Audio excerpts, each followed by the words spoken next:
Champions league football. PSG প্রথমবার নাকি inter Milan চতুর্থবার ঘরে তুলবে ইউরোপ সেরা চ্যাম্পিয়ন্স লিগ ট্রফি, তার মীমাংসা আজ।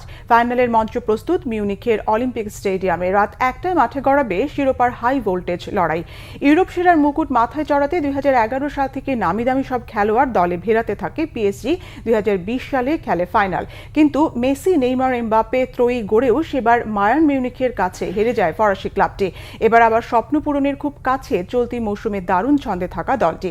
বার্সেলোনার হয়ে ১০ বছর আগে চ্যাম্পিয়ন্স লিগ জেতা স্প্যানিশ কোচ লুইস এনরিক তরুণদের নিয়ে প্যারিসে যে দল গড়ে তুলেছেন তাদের গড় বয়স ২৪। দলটির ভরসা হয়ে আছেন ৩ ফরাসি উসমান দেমবেলে, ব্যাডলি বারকোলা ও দেজিরে দুইয়ের সঙ্গে জর্জিয়ার খিচা কাভারেস্কাইয়া এবং মরক্কোর আশরাফ হাকিমি। গোলবারের নিচে আছেন ইতালির জিয়ান লুইজি দেন্নারুম্মা। চ্যাম্পিয়ন্স লিগ জয়ের অভিজ্ঞতা সম্পন্ন ইতালিয়ান কোচ সিমোনে ইনজাঘির অধীনে ইন্টারের ঐতিহ্য অভিজ্ঞতার সঙ্গে আছে দুর্দান্ত এক রক্ষণভাগ।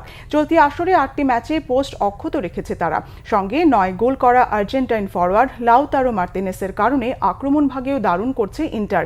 ইউরোপ সেরার মঞ্চে ৭ বার ফাইনাল খেলে ৩ বার শিরোপা জয়ের অভিজ্ঞতা রয়েছে দলটির।